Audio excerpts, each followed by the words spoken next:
सबसे पहले आप सभी को बहुत बहुत नमस्ते। आप सभी का स्वागत है आपके प्यारा सा चैनल बिहार पाठशाला पर। और मैं विकास आपके लिए लेकर के आया हूँ टॉप 20 बीबीआई ऑब्जेक्टिव सेशंस। ठीक है, तो चलिए आज का हम लोग अपना टॉपिक स्टार्ट करते हैं बिना समय वेस्ट किए हुए। ठीक है, तो हम लोग का पहला टारगेट होना चाहिए बच्चों की कम से कम हम लोग का एग्जाम में कम से कम 90% मार्क्स श्योर हो जाए। ठीक है, उसके लिए मैं आपको लगातार ऑब्जेक्टिव सेशंस में लेकर के आ रहा हूँ। ठीक है, तो स्टार्ट करने से पहले मैं एक बात कहना चाहूँगा कि मेहनत इतनी खामोशी से करो कि सफलता शोर मचा दे। ठीक है, तो चलिए हम लोग आज का अपना सेशन स्टार्ट करते हैं। तो हम लोग का पहला क्वेश्चन है, हेमोग्लोबिन की कमी से कौन सा रोग होता है? तो आप लोग हमेशा याद रखेंगे एनीमिया। ठीक है, option number C is correct. ठीक है, और क्वेश्चन है कि डायबिटीज किसकी कमी से होता है? तो इंसुलिन याद रखेंगे, इंसुलिन की कमी से। इंसुलिन की कमी से क्या होता है? डायबिटीज। ठीक है, जॉन्डिस, बीली, बिलिरुबिन की बढ़ जाने से होता है। ठीक है, ठीक है, डायरिया एक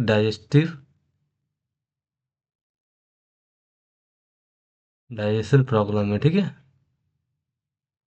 प्रॉब्लम। इसमें जनरली क्या होता है? लूज मोशंस, लूज मोशन होता है। ठीक है, आप लोग याद रखेंगे। ओके, क्या है? डाइजेशन प्रॉब्लम है, TION। ठीक है, होगा। चलिए हम नेक्स्ट की ओर बढ़ते हैं।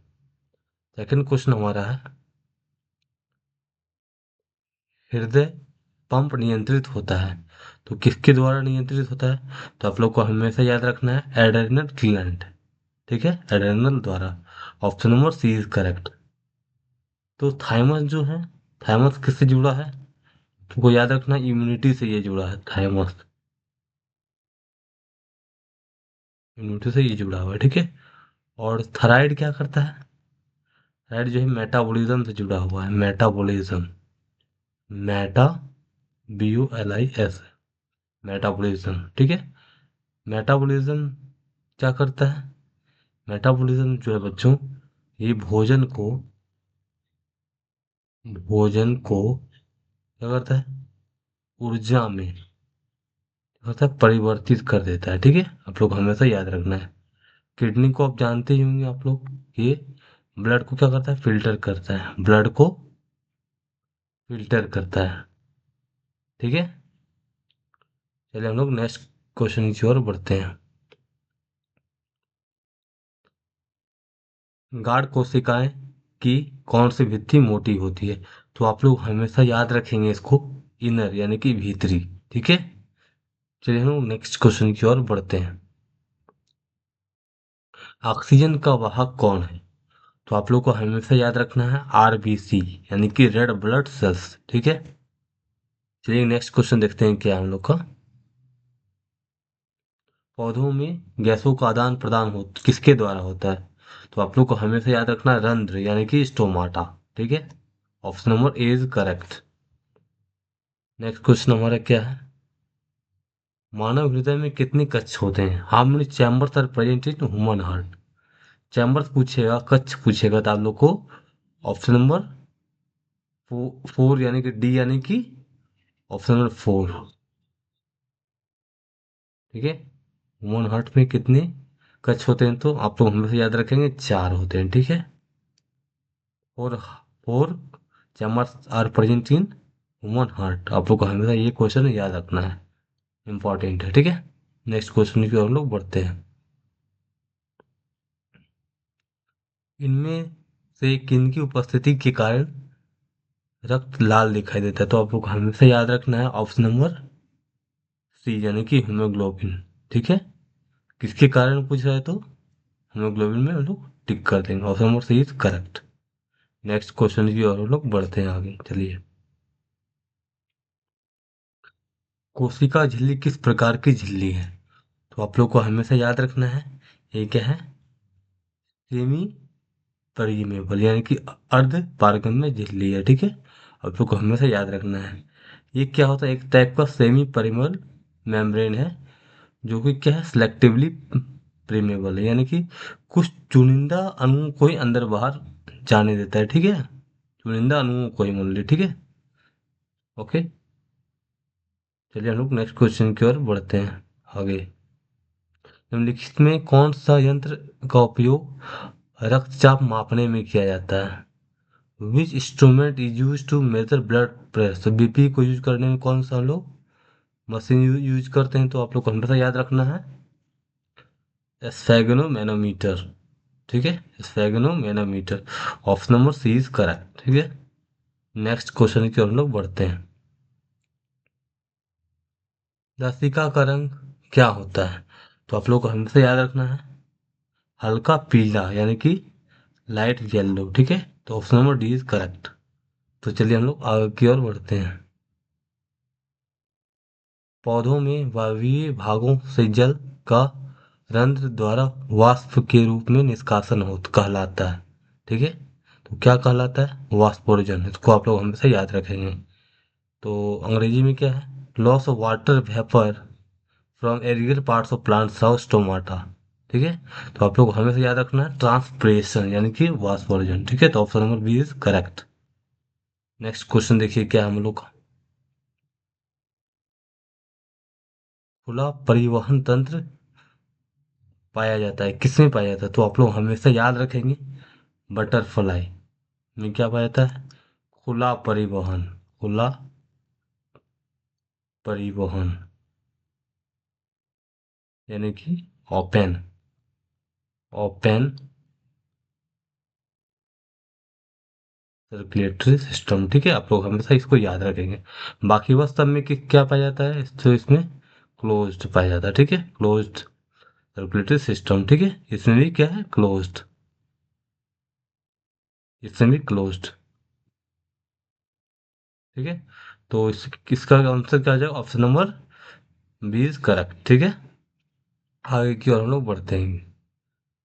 तो आगे क्वेश्चन क्या है? रक्त में ऑक्सीजन का वाहक कौन है? ठीक है। तो आप लोग का हमेशा याद रखना है, हेमोग्लोबिन, यानी कि option number C is correct. Next question हम लोग को देखिए क्या है। स्वस्थ व्यक्ति का सिस्टोलिक रक्तचाप क्या है? ठीक है। तो आप लोग को हमेशा याद रखना है 120 mmHg, ठीक है। ओके। आप लोगों का डायस्टोलिक पूछ दे, डायस्टोलिक, डायस्टोलिक, तो आप लोग को क्या याद रखना है? 80 mmHg, ठीक है। ओके। नेक्स्ट क्वेश्चन की ओर हम लोग आगे बढ़ते हैं। प्लाज्मा के अलावा रक्त में निम्नलिखित पाए जाते हैं, ठीक है। ब्लड में तो प्लाज्मा तो होता ही है, उनके अलावा क्या क्या होता है वो आपका क्वेश्चन में पूछा गया है। तो देखिए, ब्लड का अलावा क्या क्या होता है? तो WBC यानी कि श्वेत रक्त कोशिकाएं ये पाई जाती है, ये ठीक है, हाँ ठीक है। लाल रक्त कोशिकाएं, रेड ब्लड सेल, ये भी पाए जाते हैं, दिस इज ऑल्सो करेक्ट। उसके बाद प्लेटलेट्स भी पाए जाते हैं, ये भी सही है, यानी कि इनमें सभी ऑप्शन सही है। तो option number D is correct, D option हम लोग का क्या हो जाएगा? सही हो जाएगा, ठीक है। तो चलिए हम लोग आगे की ओर बढ़ते हैं।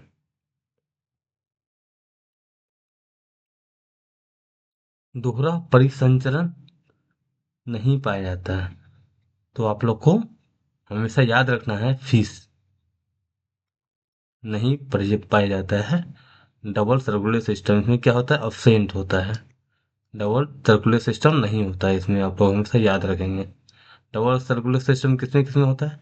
तो फ्रॉग में होता है, बर्ड में होता है, ह्यूमन में होता है। इसमें क्या होता है? डबल सर्कुलेटरी सिस्टम, फिश में नहीं होता है, ठीक है। तो आप लोग को हमेशा याद रखना है, डबल सर्कुलर सिस्टम किस में नहीं पाया जाता है? तो आप लोग को हमेशा टिक करना है फिश में, ठीक है। तो ऑप्शन नंबर इसका बी करेक्ट हो जाएगा, ठीक है। नेक्स्ट क्वेश्चन हम लोग को देखिए क्या है। कौन सा रक्त समूह यूनिवर्सल डोनर होता है? तो आप लोग को हमेशा याद रखना है, ऑप्शन नंबर सी यानी कि ओ, ठीक है। स्पेशली जो होता है बच्चों ओ निगेटिव होता है, ये क्या होता है, यूनिवर्सल डोनर होता है, ठीक है। ओके। और ए बी जो होता है बच्चों हम लोग का, ए बी ये होता है यूनिवर्सल रिसीवर, यानी कि वो ए बी जो होता है वो सभी को ब्लड डोनेट कर सकता है। नो नो नो, ये रिसीव कर सकता है, ठीक है। रिसीव कर सकता है, ये क्या कर सकता है, डोनेट कर सकता है। ओ निगेटिव जो है इसको ये क्या कर सकता है, सभी को सभी ब्लड ग्रुप को डोनेट कर सकता है। ये क्या कर सकता है, ए बी ये सबसे रिसीव कर सकता है, ये सबसे ब्लड ले सकता है, ठीक है। और ये क्या कर सकता है, डोनेट कर सकता है ओ निगेटिव सबको, ठीक है। आप लोग ये क्वेश्चन याद रखिए, ये बहुत इंपॉर्टेंट है। सिंपल याद रखिए, ओ निगेटिव सबको ब्लड दे सकता है, यानी कि डोनेट कर सकता है, ठीक है। और ए बी क्या करता है, रिसीव कर सकता है, ठीक है। आप लोग ये कंसेप्ट हमेशा याद रखिएगा, ये बहुत इंपॉर्टेंट है, ठीक है। नेक्स्ट क्वेश्चन की ओर हम लोग बढ़ते हैं। मूल रोमों के द्वारा जल का अवशोषण किस विधि द्वारा होता है? तो आप लोग को हमेशा याद रखना है परासरण, यानी कि ओसोमोसिस, ठीक है। नेक्स्ट क्वेश्चन की ओर हम लोग आगे की ओर बढ़ते हैं। नेक्स्ट क्वेश्चन हमारा क्या है, देखिए। उक्त रक्तचाप की अवस्था को कहते हैं, क्या बोलते हैं? तो आप लोग को हमेशा याद रखना हाइपर टेंशन, ठीक है। हाइपर टेंशन यानी कि उच्च रक्तचाप, ठीक है। हाइपो बोलेंगे तो बीपी लो, ठीक है। ठीक है, low and high. Hyper, hyper, hyper जहाँ आ गया वहाँ हाई समझिएगा, हाइपो जहाँ आ गया वहाँ लो, ठीक है। हाइपो लो, लो बीपी, ये क्या है, हाई बीपी, ठीक है। ओके। नेक्स्ट क्वेश्चन की ओर हम लोग आगे की ओर बढ़ते हैं। हमारा क्वेश्चन क्या है, हृदय में रक्त का प्रवाह होता है, ठीक है। तो कैसे होता है रक्त का प्रवाह?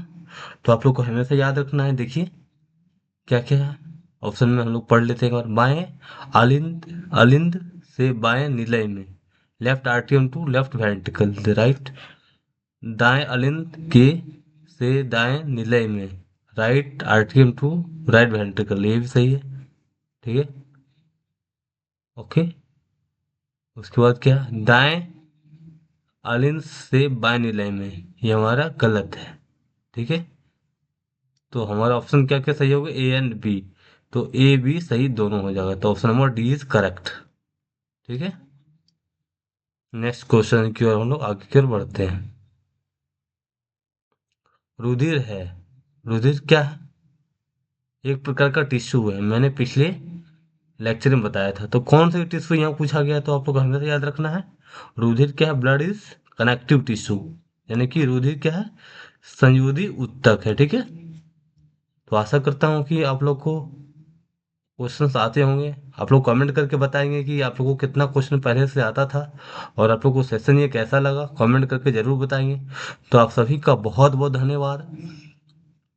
तो आप लोग का सपोर्ट बहुत ही मायने रखता है मेरे लिए, एक सपोर्ट हमारे लिए बहुत ही मोटिवेशन का काम करता है। इसलिए आप लोग वीडियो को लाइक करें, शेयर करें और चैनल को सब्सक्राइब करें, ठीक है।